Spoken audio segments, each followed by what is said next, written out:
Que se passe-t-il sur ces marchés de l'immobilier, Virginie, en 2023 ? Merci Christophe pour ta question. Je vais revenir rapidement sur des éléments que vous connaissez tous.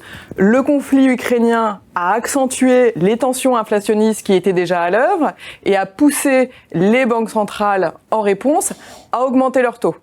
Cette hausse a été brutale et a stressé les marchés financiers.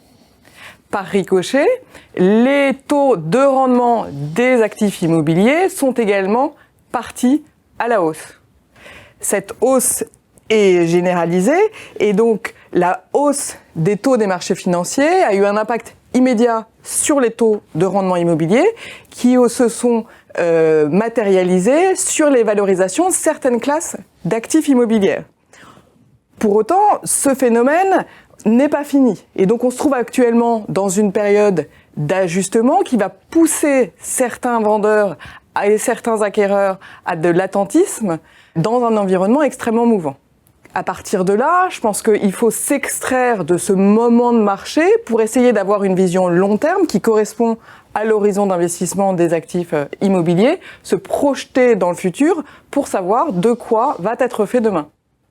Demain, ce qu'on prévoit à court moyen terme, c'est une inflation qui va revenir autour de 3% après avoir connu des hausses très significatives, probablement 2023 et également 2024.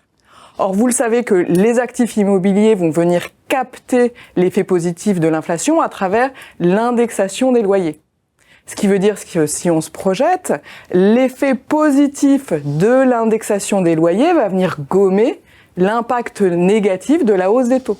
Donc oui, actuellement, les marchés immobiliers sont chahutés par la hausse des taux des rendements financiers, mais à long terme, les fonds immobiliers qui sont correctement gérés devraient tenir leurs promesses, c'est-à-dire la distribution d'un rendement régulier et la préservation de la valeur dans le temps.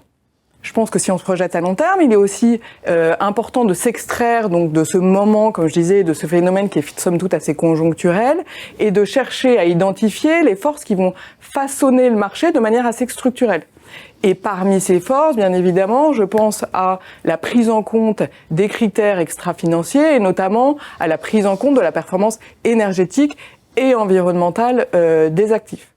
Je sais qu'il est difficile pour certains de mesurer l'impact que peut avoir la prise en compte de ces critères extra-financiers, mais je pense que tout le monde est au courant que sur le marché résidentiel, il ne sera bientôt plus possible de louer ou de vendre des actifs qui ont un DPE inférieur à E en 2034 et inférieur à G dès 2025.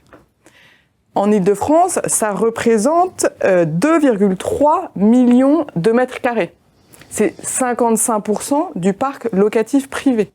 Donc cela va avoir des conséquences significatives. J'en vois deux essentielles. La première, c'est que la valorisation des actifs qui ont un DPE énergivore, la valorisation des actifs va subir une décote importante qui va être à minima égale au coût des travaux pour emmener ces actifs vers un DPE élevé. Mais faire ces travaux peut s'avérer très compliqué et parfois même impossible.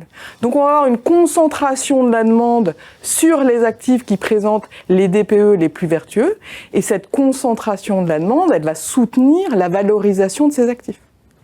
Et donc si on n'a pas la même obligation sur le marché tertiaire, on a nous aussi une loi qui nous encadre qui est le dispositif éco-énergie tertiaire qui poursuit les mêmes objectifs et qui nous demande d'atteindre des objectifs extrêmement ambitieux et donc on s'attend à avoir aussi une polarisation des marchés immobiliers avec d'un côté des actifs dont la valorisation va être soutenue par leur bonne performance environnementale et énergétique et d'un autre côté des actifs qui vont connaître des décotes très importantes parce qu'ils n'auront pas pris suffisamment tôt ces critères extra-financiers.